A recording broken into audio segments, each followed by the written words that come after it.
Olá, meus amigos, minhas amigas, sejam muito bem-vindos ao nosso canal. Muito obrigado a você que nos acompanha neste serviço de oração, de meditação, de aprendizado, de vivência da Palavra de Deus. Muito obrigado pela sua inscrição, muito obrigado pelos comentários, muito obrigado por deixar o seu joinha, muito obrigado por você compartilhar com outras pessoas esta ideia que não tem outra finalidade a não ser nos tornar íntimos com a palavra de Deus que a igreja vai nos dando todos os dias. Hoje, dia 18 de julho, nós meditamos o Evangelho de Mateus, estamos na continuidade dele, esse Evangelho que foi escrito de um modo muito especial a comunidades de origem judaica e que agora precisam entender que aquelas profecias, aquelas promessas, a lei, os profetas, estão sendo realizadas, cumpridas em Jesus Cristo. Jesus Cristo é o cumprimento da aliança, é a realização, é a plenitude da aliança. E no Evangelho de Mateus, capítulo 11, versículos 20 a 24, nós temos um texto muito interessante que começa com um ai. É próprio da linguagem profética o ai. É uma mistura de dor, de sofrimento, de ameaça, de modo muito especial, um chamado muito forte à conversão. Esse ai, mais do que castigo, ele é aquela dor do profeta, do autor, de quem está falando, porque tiveram diante dos seus olhos sinais da ação de Deus e não se converteram. Não se converteram. E na boca de Jesus, Mateus coloca 3 cidades da beira do lago de Genezaré, comparadas às 3 cidades do Antigo Testamento. Ele coloca ali as cidades de Corazim, Betsaida e Cafarnaum, onde ele realizou praticamente todo o seu ministério até então. Os sinais, os milagres foram acontecendo ali. E compara essas cidades com Tiro, Sidônia e Sodoma, as 3 cidades do Antigo Testamento. Tiro e Sidônia eram cidades pagãs, portuárias, do comércio, que tinham uma arrogância muito grande com relação ao dinheiro. E Sodoma é o símbolo da parte dos pecados sexuais e também da falta de hospitalidade. Então, ao comparar o Antigo Testamento com o Novo Testamento, já entra naquela dinâmica que eu disse, que estão relendo o Antigo Testamento. Aquilo que acontecera com os profetas lá atrás está agora acontecendo com Jesus. Então, ele expressa a sua dor por ter realizado os milagres e eles não se converteram. Elas, as cidades, não se converteram. Mas esse texto, ele nos lança para uma outra realidade muito forte, queridos irmãos e irmãs, que é o convite à conversão. Esse convite insistente que Deus faz em Jesus Cristo, na força do Espírito, para cada um de nós.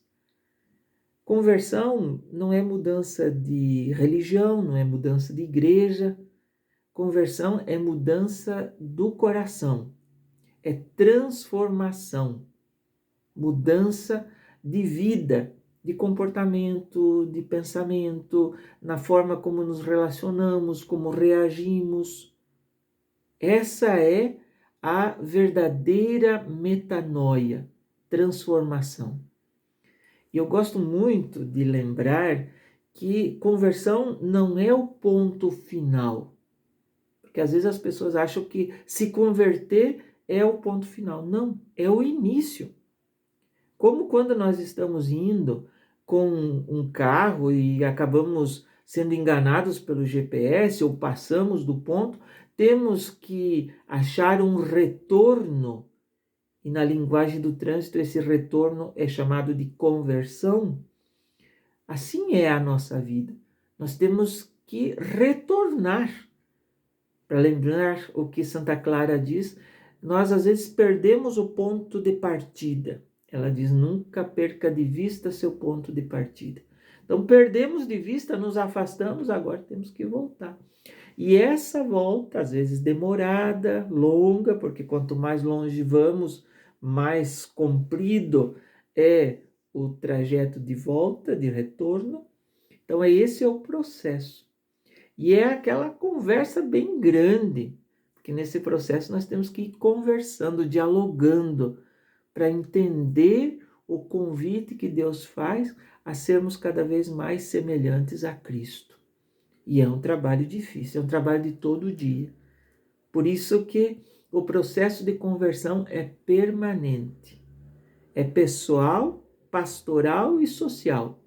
Pessoal, porque eu tenho que me converter sempre, sempre é um esforço contínuo, e por isso a comunhão de preces, de rezarmos uns pelos outros, para que isso nos torne cada vez mais semelhantes a Jesus.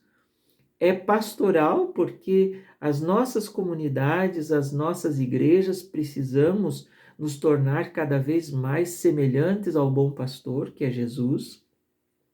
E social também, porque a conversão, ela incide na maneira de nos relacionarmos, na maneira de convivermos, na maneira como olhamos, como interagimos, como convivemos, como nos relacionamos com os irmãos e irmãs, principalmente aqueles que mais sofrem, aqueles que estão doentes, aqueles que estão sozinhos, aqueles que ninguém vê. Por isso que o processo de conversão, ele é longo e é de uma vida inteira. Confiemos mais uma vez no Senhor, meus irmãos. Vamos insistir e persistir neste bonito caminho. Vamos lembrar que o Senhor sempre estará de braços abertos esperando a nossa volta. E quando voltarmos, então nos lancemos a buscar outros irmãos, outras irmãs que tenham talvez se afastado do grande centro, da grande fonte, que é Jesus, nosso Salvador. Um grande abraço, muito obrigado mais uma vez. Se você achar que esse conteúdo é interessante e quiser que outras pessoas se encantem com a palavra de Deus, então envie para eles, para elas, porque assim, mais do que o canal crescer, a palavra de Deus vai se tornando conhecida, compreendida, amada e vivenciada. Um grande abraço e até o nosso próximo encontro, se assim o bom Deus nos permitir. Tchau, tchau.